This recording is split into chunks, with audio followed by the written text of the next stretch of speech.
216페이지 설탕세를 부과해야 한다라는 반대신문식 토론과 함께 하도록 하겠습니다. 216페이지 펴주세요. 여기 설탕세를 부과해야 한다라는 그 토론 논제를 가지고 이제 쭉 있는 거예요. 이게 좀 길어가지고 지루할 수 있는데 절차도 굉장히 중요하고, 그러니까 찬성 1, 반대 1 이렇게 있는 이 절차도 매우 중요하고, 각각의 문제 해결 방안, 이익용 쟁점 이런 것들도 중요하고, 우리가 앞에서 배웠던 토론의 개념, 토론에 필요한 것들을 다 여기 안에 본문 안에 실어놓은 거기 때문에 잘 따라오시면 돼요. 그러니까 설탕의 세금을 부과해야 한다라는 반대 신문식 토론인데, 그 전에 토론에 어떤 종류들이 있는지도 다시 한번 알아보고 가겠습니다. 짧은 영상이에요. 한번 볼게요. 고대 그리스 시절부터 현대로 이어지며 다양한 종류로 발전했어요. 오늘은 토론의 방식과 종류에 대해 알아봐요. 토론의 기본적인 구성은 입론, 결론, 본론이에요. 입론은 자신의 주장을 세우는 과정인데, 이때 토론자는 토론 주제에 대한 자신의 견해, 입장, 여러 사례와 수치를 거론하죠. 결론에서 토론자는 자신의 주장들을 간단하게 정리해요. 그리고 상대방의 주장 중 부족한 점이 있다면 지적하면서 최종적으로 자신의 주장이 더 설득력 있었음을 청중들에게 이야기해요. 토론의 종류 본론 방식은 토론 종류마다 조금씩 달라요. 대표적인 토론 방식을 소개해 드릴게요. 1. 자유토론. 고대 그리스에서 이어져 오던 방식으로 토론 전에 얼마큼 시간을 사용할지 결정하고, 토론에서는 각자 부여된 시간만 맞추면 되는 토론이에요. 2. CEDA 토론. CEDA 토론은 상호질문 토론이에요. 1947년 미국에서 개발된 토론으로 찬성과 반대 각각 2명씩 참여하고, 크게 입론, 교차조사, 반박으로 구성되죠. 찬성 측이 입론하면 반대 측이 교차조사를 통해 입론에 대해 질문을 해요. 교차조사는 상대 주장에 관해 물어보면서 부족한 부분을 찾아내는 것이에요. 서로 입론과 교차조사 과정을 2번 거친 후 양측은 상대가 한 질문과 답변을 바탕으로 반박을 해요. 세계적으로 많은 토론 대회에서 채택하고 있는 토론 방식이에요. 3. 의회식 토론. 의회식 토론은 영국에서 주로 발전되어 영국 의회식 토론이라고도 불려요. 참여자는 총 8명이고 4대4로 진행돼요. 방식은 한쪽이 주장을 하면 다른 쪽에서 반박하고 다시 반대로 공격하는 지그재그 방식이에요. 상대가 말하는 도중에 끼어들어 질문을 하는 것도 가능해요. 4. 카를 포퍼 토론. 이 방식은 철학자 카를 포퍼의 정신을 기리기 위해 만들어진 방식이에요. 기본적인 구조는 CEDA 토론과 비슷하나 입론이 1회만 있고 많은 시간을 상대방 주장에 대한 비판과 질문에 대한 응답으로 사용된다는 특징이 있어요. 5. 링컨 더글러스 토론. 미국의 링컨 대통령과 스티브 더글러스 간의 토론회에서 만들어진 토론 방식이에요.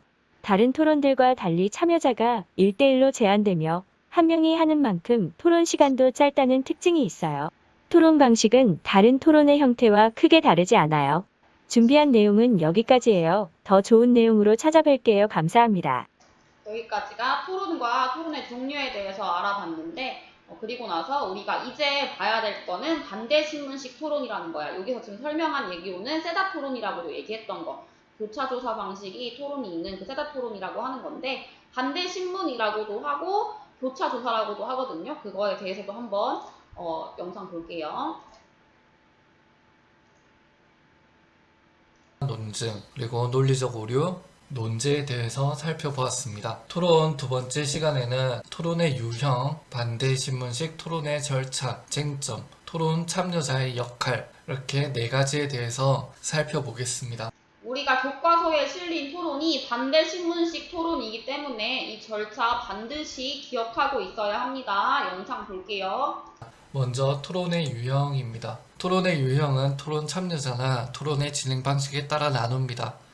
먼저 고전식 토론입니다. 고전식 토론 같은 경우에는 주로 찬성과 반대 양측이 각각 2명으로 구성되어 이루어지는데, 입론, 반론, 반박, 최종 변론이 찬성과 반대에게 각각 한 번씩 기회가 주어지는 토론입니다. 가장 기본적인 토론의 형태라고 할 수 있습니다. 다음으로 직파식 토론은 찬성과 반대가 각각 2명으로 구성되는 건 고전식 토론과 똑같은데, 다른 점은 고전식 토론 같은 경우에는 입론, 반론, 반박, 최종 변론의 단계가 있었다면, 즉판식 토론 같은 경우에는 입론만 있고 입론에서 나왔던 하위 쟁점들을 가지고 찬성과 반대가 서로 번갈아 가면서 자신의 주장을 내세우거나 혹은 상대의 주장에 대해서 반박을 하는 그런 토론입니다. 즉판식 토론 같은 경우에는 정말 치열하게 양측이 서로가 맞다고 혹은 서로가 틀렸다고 주장을 하면서 토론이 진행되고, 그렇기 때문에 한두 가지의 하위 쟁점에서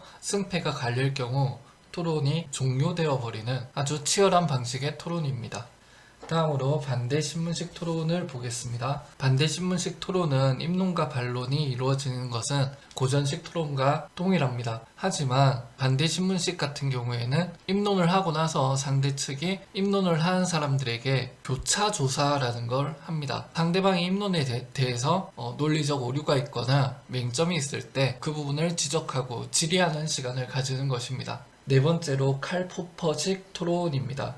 칼포퍼는 사람 이름인데요. 칼포퍼라는 사람이 어릴 때부터 아버지랑 되게 토론을 많이 했대요. 그러다 보니까 토론이라는 말하기 과정이 상대를 비판하기도 하고 비판받기도 하면서 자신의 사고의 폭을 넓혀갈 수 있는 좋은 의사소통 방식이라는 걸 알고, 이 비판이라는 과정에 대해서 그 중요성을 상당히 부각한 그런 토론의 방식이라고 할 수 있습니다. 칼포퍼식 토론은 입론과 반론이 이루어지는 건 똑같습니다.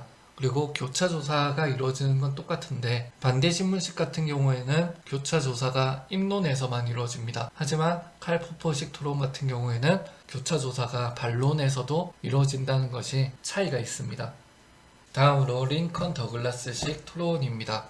이 토론은 가장 큰 특징이 1대1 토론이라는 것입니다. 링컨이라는 사람과 더글라스라는 사람의 토론에서 비롯된 것인데, 찬성을 담당하는 사람과 반대를 담당하는 사람이 각각 한 명씩 밖에 없기 때문에 순간순간에 자기가 입론을 펼치고 들어온 교차조사에 대해서 답변도 해야 되고요. 답변함과 동시에 상대의 입론을 듣고 또 교차조사 질문을 해야 되고, 바로 협의 시간 없이 반박을 해야 되는 그런 아주 순발력이 요구되는 토론입니다. 5가지 토론을 봤는데요.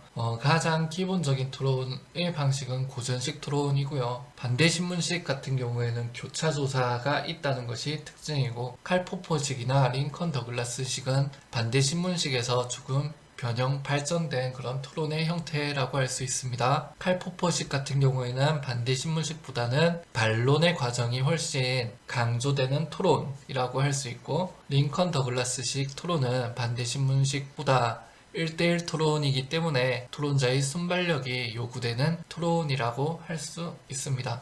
직판식 토론은 선생님이 그 동영상을 하나 올려놨어요. 이 동영상을 보면 입론이 이루어지고 그 입론의 하위 쟁점들에 대해서 서로가 주장을 하거나 반박을 하면서 이루어지는 토론 방식을 보여주고 있는데요. 이 동영상에서 보여지는 토론 방법이 바로 직파식 토론 방식입니다.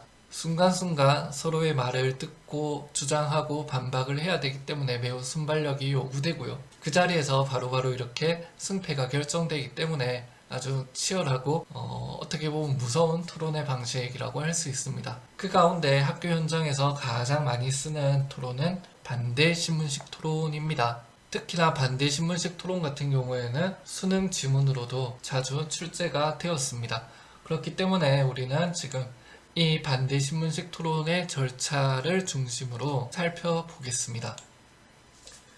반대신문식 토론의 절차입니다. 반대신문식 토론을 CEDA, 세다 토론이라고도 하는데요. 영어 읽어보면 알겠죠? 크로스 이그제미네이션, 디베이트, 어소시에이션. 이 크로스 이그제미네이션이란 게 바로 교차조사입니다. 교차조사. 이 입론이 끝나고 상대 입론자에게 반대측이 질의하는 시간을 갖는다 해서 크로스 이그제미네이션, 반대신문이라고 이름이 지어진 것입니다. 이 절차를 먼저 보기 전에 우리 입론이 뭔지, 교차조사가 뭔지, 반론이 뭔지부터 살펴보고 절차를 보도록 하겠습니다. 입론은 각 토론자들이 자신의 입장에 관하여 근거를 들어 주장을 펼치는 과정이라고 합니다. 입론 단계에서 꼭 다뤄야 하는 필수 쟁점이 있습니다. 이거는 그 반대신문식 토론의 절차 다 보고 나서 필수 쟁점 따로 보겠습니다.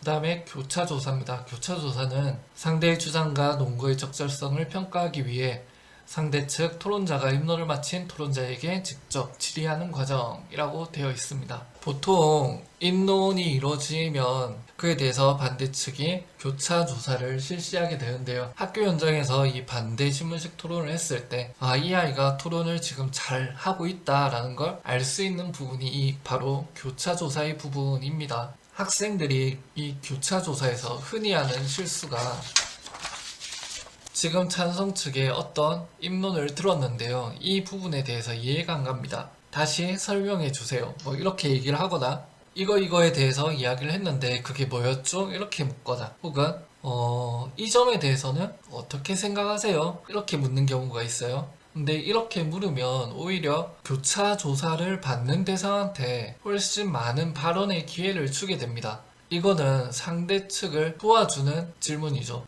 교차조사 같은 경우에는 상대 측의 논리적 오류를 지적하거나 혹은 상대 측의 논점이 맞지 않다라고 보여줘야 되는 그런 과정입니다. 그렇기 때문에 질문을 아주 잘 선택을 해야 됩니다. 마지막으로 반론입니다. 반론은 상대 측의 입론에 대한 반대의 입장을 분명히 나타내며 이에 대한 반박 논증을 구성하여 자신의 논증을 공고히 하는 과정입니다. 반론 같은 경우에는 특히나 조심해야 되는 것이 반론은 입론과 교차조사 뒤에 이루어집니다. 그런데 이 반론에서 앞에서 이야기했던 입론의 내용이나 교차조사의 내용과는 벗어난 새로운 주장을 한다거나 하면 안 됩니다. 반론에서는 앞에서 주장한 내용에 대해서만 이야기할 수 있습니다. 그런 유의점이 있고요. 다시 반대신문식 토론의 절차로 돌아오겠습니다. 저번 시간에 입증의 부담이라는 거에 대해서 얘기를 했어요. 그렇기 때문에 항상 입론은 찬성이 먼저 하게 됩니다. 찬성이 먼저 입론을 하고 반대 측에서 교차조사를 하죠. 그 다음에 반대 1위 입론을 합니다. 그러니까 찬성 1위 입론을 하고 그 다음에 반대 1위 입론을 해야 되니까 반대 2가 교차조사를 하고 있겠죠. 쉬고 있으니까. 그 다음에 찬성 2가 입론을 해야 되니까 반대 1의 입론에 대해서는 찬성 1이 교차조사를 하는 것입니다. 그 다음에 반대 1이 교차조사를 하고 반대 2가 입론을 하고 찬성 2가 교차조사를 하고 이렇게 하면 입론의 과정이 각각 찬성 2번, 반대 2번씩 이루어집니다. 그 다음부터 반론의 과정이 이루어집니다. 입론은 찬성 측이 먼저 시작을 했는데 반론은 반대 측이 먼저 시작을 하게 됩니다. 반박의 경우에는 반대 신문식 토론에서는 교차조사가 없습니다. 칼포퍼식 같은 경우에는 반론이 이루어지고 교차조사가 이루어집니다. 하지만 반대 신문식은 반론이 이루어지고 반론 하고 토론이 끝납니다.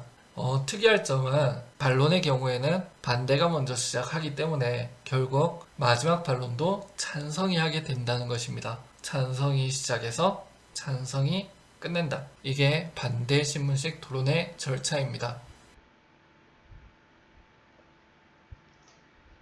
자, 여기까지 잘 봤고 이제 다시 교과서로 들어가서 반대 신문식 토론에 대해서 하나씩 글 읽으면서 시작해 보도록 하겠습니다. 잘 따라오세요. 여기부터입니다. 교과서 216페이지. 설탕제를 부과해야 한다라는 걸 가지고 반대 신문식 토론을 할 거예요. 이거는 같은 말로 교차조사 방식 토론이라고도 하고 방금 얘기한 것처럼 CEDA, 세다 방식 토론이라고도 해요. 그래서 찬성 측과 반대 측이 각각 2인으로 구성되어 있고 토론자 각 개인은 입론, 반대 신문, 반박 이렇게 발언을 1회씩 하게 됩니다. 먼저 사회자가 이야기하죠. 안녕하세요. 오늘 토론의 논제는 바로 설탕세를 부과해야 한다입니다. 최근 설탕과 관련해 건강 문제가 대두되면서 설탕에 세금을 부과해야 한다는 입장과 이게 찬성이겠죠. 그다음에 이에 반대하는 입장, 반대 측 입장이 팽팽히 맞서고 있습니다. 오늘은 네 분의 토론자, 찬성 2명, 반대 2명의 토론자를 모시고 이에 관해 토론해 보도록 하겠습니다. 먼저 찬성 측 첫 번째 토론자의 입론으로 토론을 시작하겠습니다. 찬성 측 첫 번째 사람이 토론을 먼저 하는 거에는 입증 책임이 있기 때문에 토론의 논제와 배경을 사회자가 제시를 해줬고요. 이제 토론을 입론으로 시작할 거야. 반대 1이 입론하는 거, 찬성 1이 입론하는 거예요. 본격적인 토론에 앞서 논제와 관련된 개념을 정의하고자 합니다. 이걸 먼저 정의하고 가야 이제 부딪히지 않으니까 설탕제란 과일과 같은 천연당을 제외하고 설탕이나 액상, 과당, 뭐 예를 들면 뭐 물엿 이런 거 얘기하는 거죠. 그런 당이 함유된 식품에 당 함유량에 따라 차등을 두어 부과하는 세금을 말합니다. 근데 이제 이 사람이 얘기하려는 그 문제 쟁점이 나와. 최근 당 섭취 증가에 따른 건강 문제가 심각합니다. 이게 문제 쟁점이겠죠. 당 섭취는 각종 질병의 발생 위험을 높입니다. 식품의약품안전처에 따르면 1일 권장 열량의 10% 이상의 당류를 섭취한 사람이 그렇지 않은 사람보다 비만 발생량이 높대요. 이제 이게 위험이 높다고 얘기해요. 이렇게 통계 자료를 가지고 근거를 제시하고 있죠.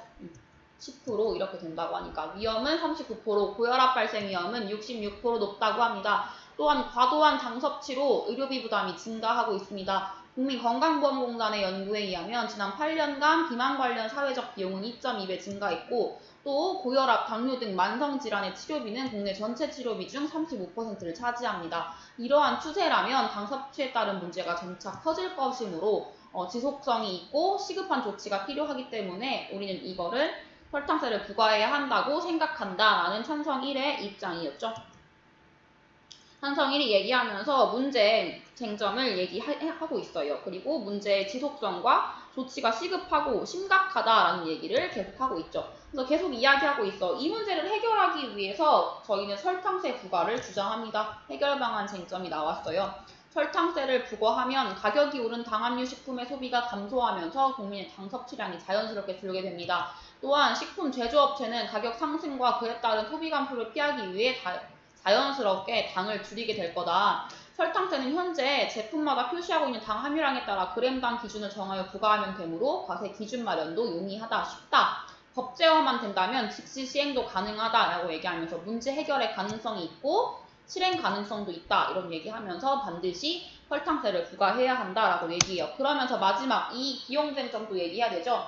설탕세를 부과하면 어떤 이익이 있냐면 비만, 당뇨들의 질병 예방을 하고 국민 건강 증진에 도움이 된다. 또한 질병 관리에 드는 비용을 줄일 수 있어서 병원은 덜 가니까 가정 경제 및 국가 재정에 도움이 될 거다. 이처럼 설탕세는 법제화하는 데 드는 돈보다 질병에 따른 사회적 비용 절감의 효과가 크다. 그러니까 이익보다 효과가 더 비용보다 이익이랑 효과가 더 크다. 그러니까 반드시 도입해야 한다라고 얘기하면서 자기의 의견을 마무리하고 있어요.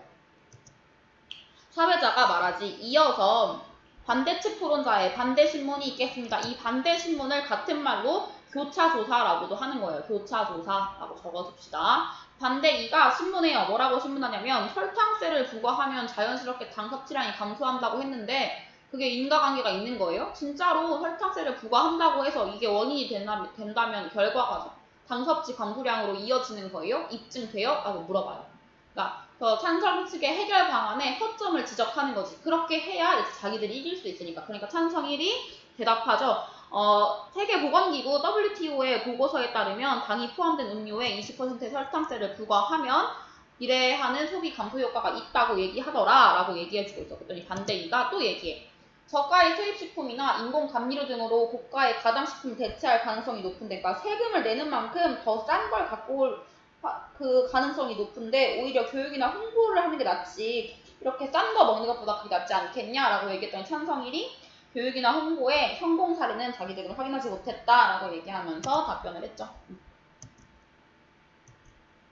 설탕세와 당 섭취가의 인과관계를 반대 2가 질문하고 또 실효성도 이게 가능한 건지 실제적으로 효과가 있는지에 대한 걸 반대 신문했어요.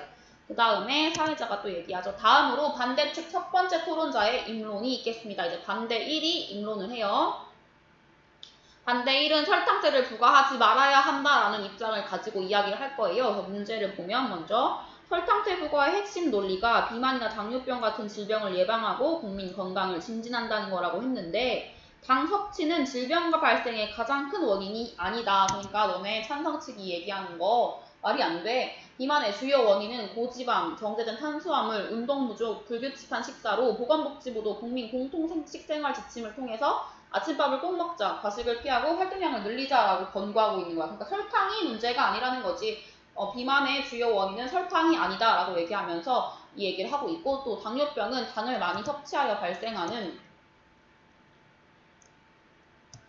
것이 아닙니다 라고 얘기하면서, 왜냐하면 당뇨병은 탄수화물의 대사를 조절하는 인슐린이 부족해서 생기는 병이기 때문입니다. 그러니까 설탕 때문이 아니라 탄수화물의 대사를 조절하는 인슐린이 부족해서 생기는 병인데 왜 설탕세를 부과해서 이거를 없애야 된다고 얘기하냐라고 얘기하는 거죠. 즉 당 섭취가 국민 건강을 위협한다고 볼 수 없습니다 라고 얘기하면서 이게 심각하지 않다. 그리고 정부에서 아무것도 안 하고 있는 게 아니라 식품의약품안전처는 학교 내 탄산음료 판매를 제한하고 식품의 당류 표시를 강화하면서 이러한 정책상의 권고가 효과가 적인지는 미국의 사례를 통해서 알고 있다. 이미 당 섭취를 제한하기 위한 노력이 있다. 굳이 설탕세가 필요 없다라고 얘기하면서, 미국에서는 어린이 대상 자판기에 열량이나 당 등 영양 성분에 따라 진열 한의 색을 구분해서 음료를 배치하면서 사례를 제시하고 있죠. 미국의 다른 나라의 사례를 제시하고 있어요.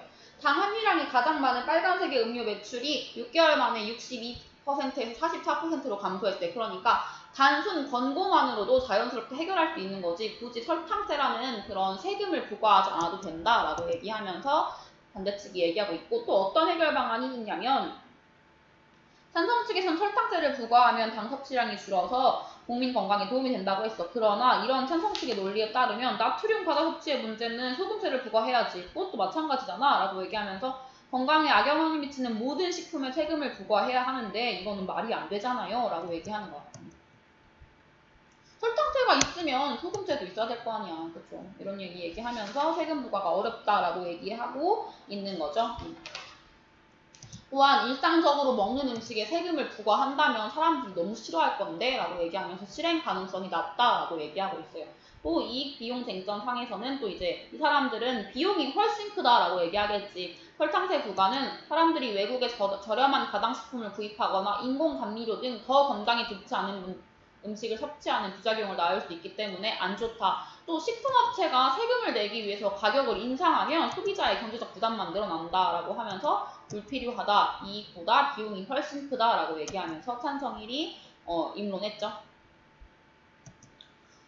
이어서 찬성 측 토론자의 반대 신문 교차조사가 있겠습니다. 찬성 측이 이제 말해요. 보건복지부가 권고한 식생활 지침에 당 섭취에 관한 내용도 있지 않나요? 라고 있어요. 그러니까 이제 반대 1에서 얘기했던 보건복지부가 권고한 식생활 지침은 처음에 얘네가 먼저 갖고 왔던 건 아침밥을 꼭 먹자, 과식을 피하고 활동량을 늘리자, 이것만 지금 예시로 들었잖아. 근데 이제 찬성 1이 봤을 때 당 섭취에 관한 것도 있잖아요 라고 얘기하니까 반대 1이 이제 그제서야 얘기하죠. 덜 짜게, 덜 달게, 덜 기름지게 먹자나 단음료 대신 물을 충분히 마시자도 있다. 그러니까 이제 설탕과 관련된 것도 있는데 반대 측에서 얘기를 하지 않은 거죠. 이제 찬성 측에서는 그 부분을 지적을 해서 허점을 얘기한 거고, 다만 건강을 해야 하는 주요인이 설탕은 아니라는 것을 말씀드리고자 한 거다라고 얘기했죠. 간식, 탄산음료 등의 섭취를 줄이자는 식습관 개선 근거는 오래전부터 해왔지만 효과가 없었다. 설탕세를 부과해야만 효과적일 거다라고 얘기하니까 반대 1이 미국의 사례만 봐도 자판기의 색깔만 다르게 해도 단순 권고만 해도 효과가 있다. 무조건 세금을 하는 건 좋지 않다라고 팽팽하게 대립하고 있어요. 두 번째 입론 토론이 있어요. 찬성 측 두 번째가 얘기하죠. 설탕세는 부과해야 한다. 왜? 왜냐하면 이제 다른 근거랑 다른 이유로 또 될 거야. 자기들의 주장을 더 공고히 해야 되니까. 비만 관련 국민 건강 문제가 심각하다. 보건복지부의 건강 실태조사 결과에 의하면 하면서 통계자료를 가지고 왔어요. 우리나라의 평균 비만율은 2008년에 21%, 2014년에 25%, 연간 0.6씩 계속 상승했고, 또한 경제협력개발기구 OECD에 따르면 우리나라의 5살에서 17살의 과체중 비율은 남자 26, 여자 14%로 남자의 경우 이런 회원국의 평균이 24보다 훨씬 높다. 이는 6세 11세의 46.6, 12세에서 18세의 44가 가공식품으로부터 당류를 권고 기준 이상으로 섭취했던 국민건강조사의 결과와 무관하지 않다. 그러니까 당을 많이 먹었기 때문에 비만이 된 거다. 이런 결과가 상관관계가 있다라고 얘기하면서 그 통계 자료를 들어서 얘기했죠.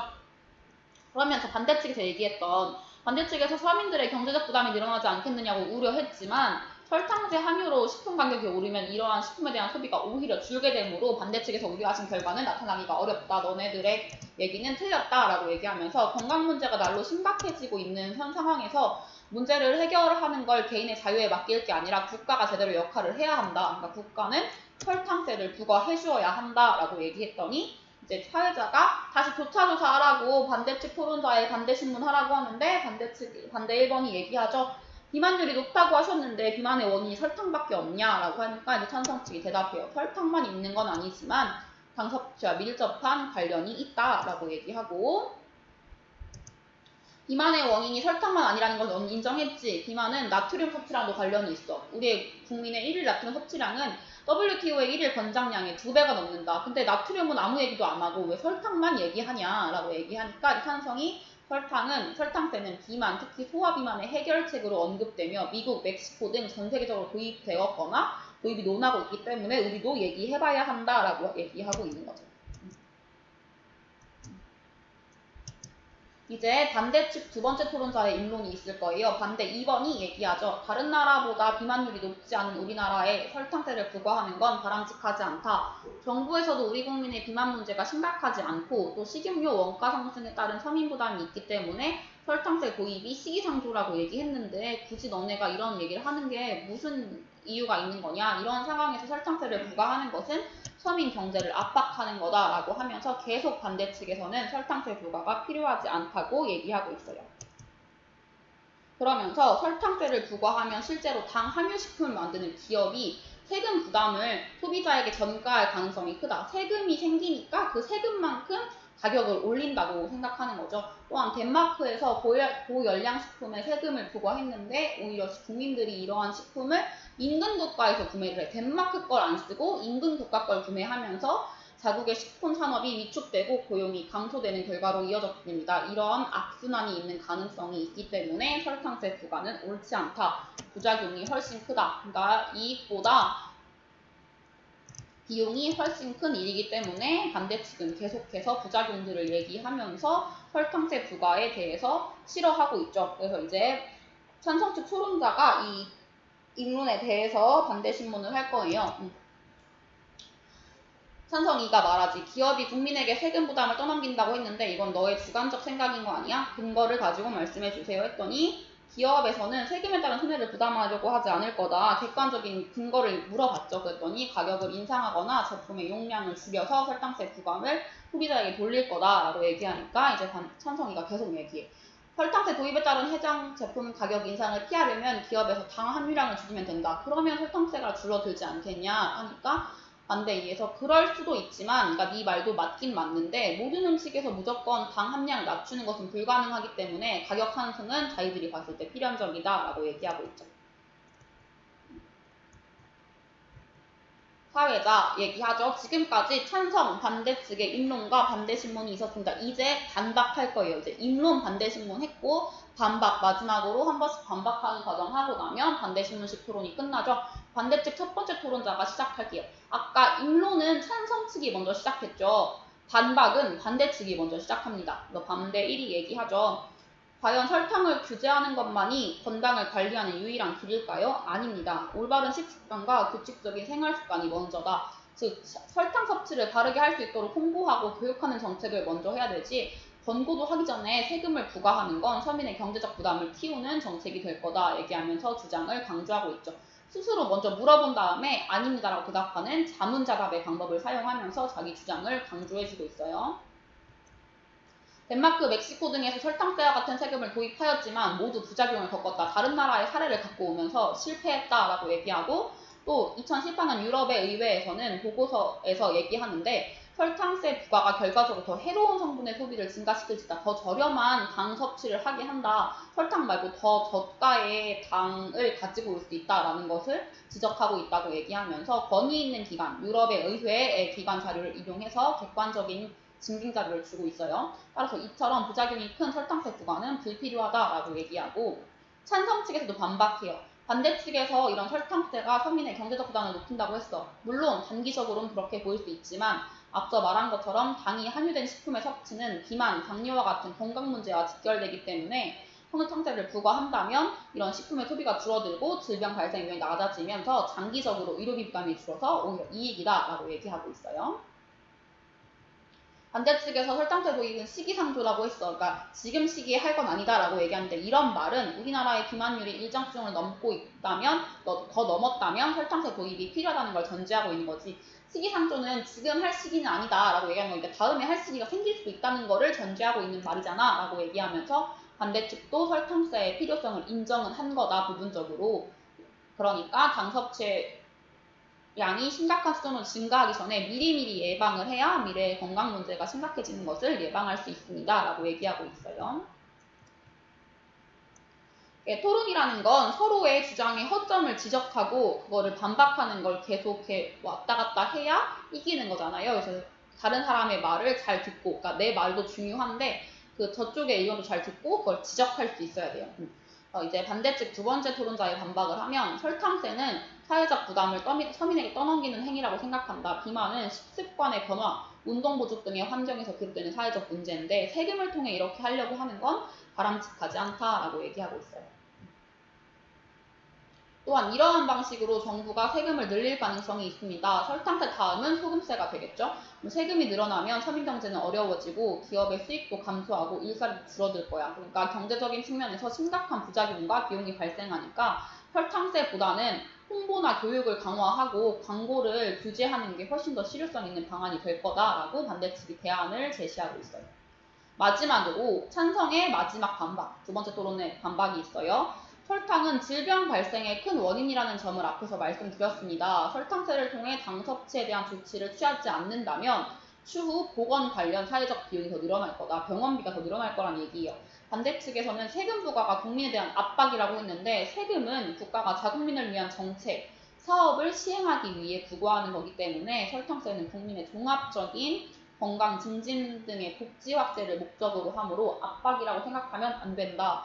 우리나라의 설탕세는 예방을 위한 거다. 현재 우리나라 12살에서 18살의 청소년의 당뇨 섭취량은 너무 초과하고 있기 때문에 이런 근거 자료를 가지고 오고 당장 비만율이 높지 않으니 괜찮다며 무시하기 어려운 수치다. 장기적인 관점에서 부과를 해야 한다. 그러므로 미래의 국민의 건강을 위해서 설탕세를 도입해야 한다고 얘기하고 있습니다. 그러면서 마무리하죠. 지금까지 설탕세 부과에 관한 양측의 의견을 모두 들어봤습니다. 이상으로 토론을 마치겠습니다. 라고 하면서 끝났어요. 양쪽의 의견이 팽팽하게 계속 토론이 됐죠. 그러니까 이게 교과서에 실린 거예요. 정책 토론이라는 건 어떤 해결 방안을 마련하지 않으면 피해가 커질 수 있다는 걸 얘기하면서 현재의 문제를 해결할 수 있는가, 악작용이 발생하진 않을까라는 걸 가지고 봐야 되고 입증 책임의 원리는 아까 어디 있다고 했죠? 찬성 측에 있다고 했어요. 그러니까 주장이 수용되도록 증명해야 하는 현재 상태의 변화를 주장하는 찬성 측에서 입증 책임을 하고 있고 후 쟁점은 찬성 측이 첫 번째 인원에서 말해야 되는 거. 그렇죠? 왜 필요하냐면 이게 검토되지 않는다면 앞으로 얘기가 산으로 가기 때문이에요. 논증은 처음에 주장을 하고 이거 첫 번째 칸 잘못 나왔어요. 주장, 이유, 근거 이렇게 있어요. 처음에 내가 얘기하는 결론을 얘기하고 이 주장을 뒷받침하는 진술. 왜냐하면 뭐뭐 때문이다 라고 한 다음에 객관적인 증빙 자료를 가지고 와서 근거를 대야 설득력 있는 논증이 되는 거죠. 그러니까 논증은 주장, 이유, 근거가 있어야 한다. 찬성 측에서 이런 내용의 문제 쟁점을 얘기했어요. 문제가 심각하고 시급한 조치가 있어야 한다라는 걸 얘기하면서 문제 쟁점 얘기했고 해결 방안으로 당 함유식품의 소비가 감소할 거고 법 제정된다면 즉시 시행이 가능하다. 설탕세를 부과해야 한다라는 해결 방안을 냈고 그다음에 질병을 예방하는 이익이 법규와 비용보다 훨씬 크기 때문에 이익이 더 크니까 해야 한다라고 얘기했어요. 반대위에서 반대 질문하면서 인과관계 질문하고 실효성 질문했죠. 그다음에 반대 측에서 문제 쟁점으로 질병 발생의 가장 큰 원인이 설탕이 아니다라고 얘기하면서 심각하지 않다. 문제가 지속되지 않을 거다. 시급한 조치가 필요 없다라고 얘기했고 부과하지 말아야 한다라고 해결 방안 얘기했고 이익이 작고 비용이 더 크기 때문에 이거는 하지 않아야 된다. 경제적 부담이 크다라고 얘기하면서 입론했죠. 그랬더니 찬성 1에서 반대 신문으로 인용한 자료에 대해 질문하고 그다음에 반대측의 대안에 대해서 실효성이 있는지 질문했어요. 또 이제 입론하면서 첫 번째 입론을 보강하고 반대 1의 인문에 논박했죠. 이런 내용들 다 요약해 두셔야 합니다. 반대 1에서 비만의 원인 질문하고 왜 소금도 나트륨 섭취량도 관련이 있는데 설탕세만 주장하는지에 대해서 질문했어요. 네, 반대 2에서도 이렇게 또 주장에 대해서 논박하고 그다음에 해결 방안의 부작용도 지적했습니다. 그다음에 찬성 2에서 반대 신문하면서 객관적 근거에 대해서 질문하면서 했고 그다음 반대 1에서 반박을 했죠. 설탕세는 서민의 경제적 부담을 키우는 정책이기 때문에 홍보가 먼저지 부과는 불필요하다라고 반박했고 찬성 1도 아니다. 단기적으로는 그럴 수 있지만 장기적으로는 이익이 된다라고 얘기했고 반대 2에서 한 번 더 설탕세는 경제적 차원의 부담감이 크다라고 얘기하고 마지막으로 찬성 2에서 반박하죠. 미래의 국민 건강을 위해서 도입해야 한다라고 하면서 마무리가 됐죠. 다음 페이지에 222쪽에 학습활동까지 오늘 다 마칠게요. 학습활동까지 보도록 하겠습니다.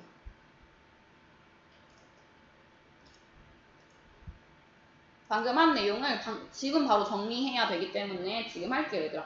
우리 학습활동 1번, 2번, 3번까지만 하고 4번은 안 할 거거든. 그러니까 이제 한 페이지만 볼게요. 페이지 222랑 223페이지만 같이 볼게요.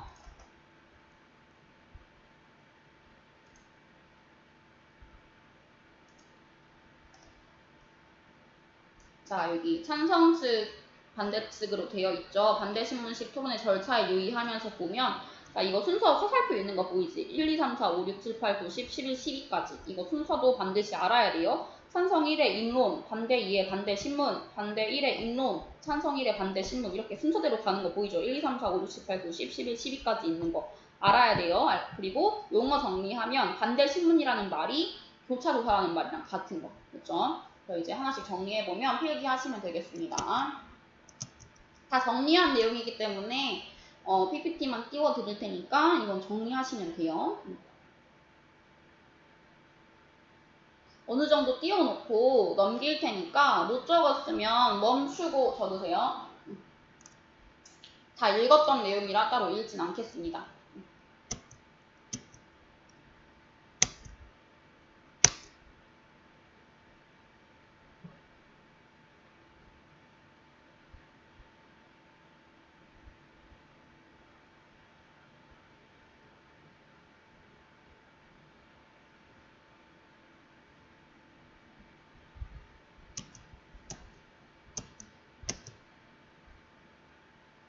멈춰놨다가 다 적으세요. 이거 다 왜냐면 앞에 내용들이 길기 때문에 정리해서 알아두지 않으면 뭐가 어떤 말인지 알 수가 없어요. 그래서 반대 신문식 토론은 찬성 측과 반대 측이 각각 2인으로 구성되니까 찬성 1, 반대 1, 찬성 2, 반대 2, 사회자 이렇게 총 5명의 구성원이 필요한 거 알아두시면 되고 각 토론자는 입론 한 번 하고 반대 신문 한 번 하고 그 다음에 반박을 하는 거야. 그러니까 총 4명이 토론에 참여하는데 왜냐면 찬성 1, 2, 반대 1, 2가 있는데 입론하고 반대 신문하고 반박하니까 12번의 절차가 있는 거죠. 사회자의 말은 빼는 거고 사회자는 구성원이기만 하고 토론에서 의견을 제시하는 사람은 아니니까 각각의 절차에 유의하면서 발언 내용 정리해보시면 되겠습니다.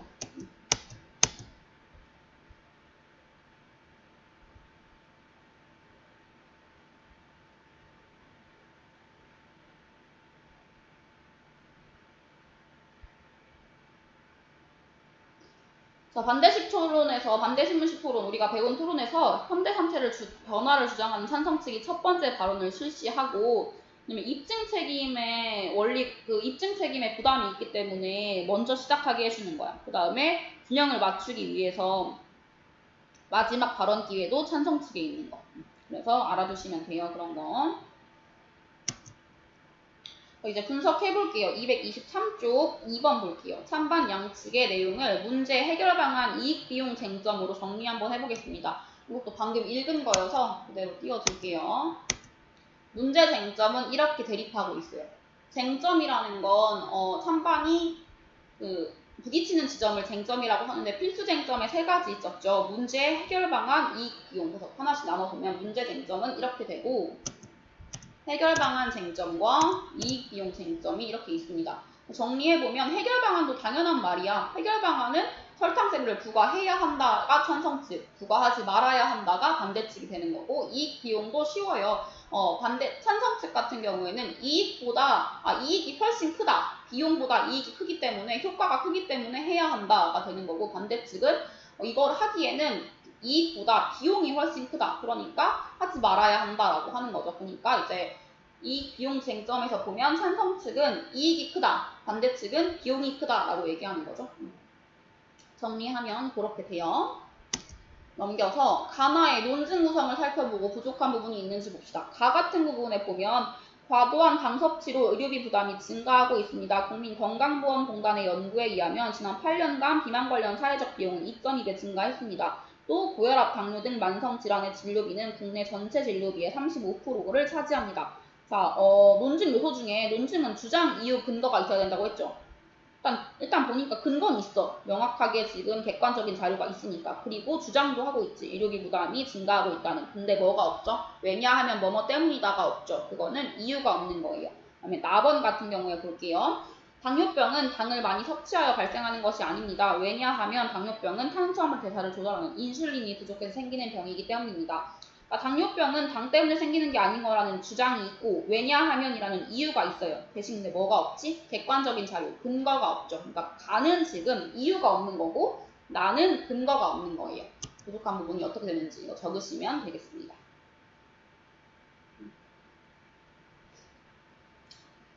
자, 3번 볼게요. 토론의 입론 단계에서 필수 쟁점에 따라 논증하지 않았을 경우 어떤 문제가 있는지 별표 칠게요. 이런 문제가 있죠. 쟁점들이 언급되지 않는다면 이에 관해 질문하고 반박할 기회가 제한되고 토론이 산으로 갈 거예요. 중요한 문제들이 충분히 검토되지 않으니까 찬성 측이 반드시 필수 쟁점을 첫 번째 입론에 구성해야 하고, 반대측도 이를 반박하는 역할을 충실히 해야 지금처럼 원활한 토론이 되는 거겠죠.